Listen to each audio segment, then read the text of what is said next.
in that climate was a deliberate act of provocation to people like Ben Shapiro, who obviously are extremely high-profile Jewish people. Do you accept that? I'm sorry, which time frame are you talking about when you say at that time? Well, since the start of the Israel-Hamas war.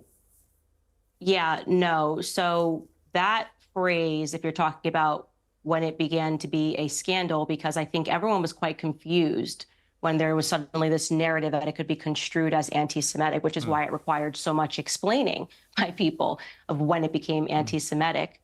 I posted a standalone Bible verse, this is just a pure fact, calling for peace. And at the end of the verse, I ended it and said, Christ is King, last November. Andrew Klavan references that. The reason why this even became a scandal is because of Andrew Klavan. Andrew Klavan did an episode called Because Christ is Really King.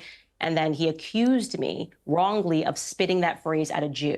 That simply never happened, as I showed in my first episode back. It was just made that up out of thin air.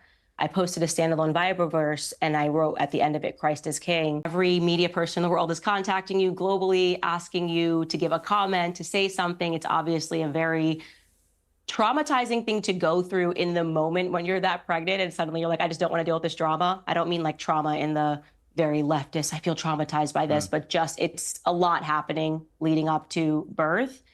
And my husband told me to read the Bible. He said, just read the Bible. You don't have to answer these media members. You don't have to give a comment. You don't have to say anything. All I would say is that Israel has proven in the past that they can be very specific when they want to get somebody out, whether that's a hostage or any other certain military operation.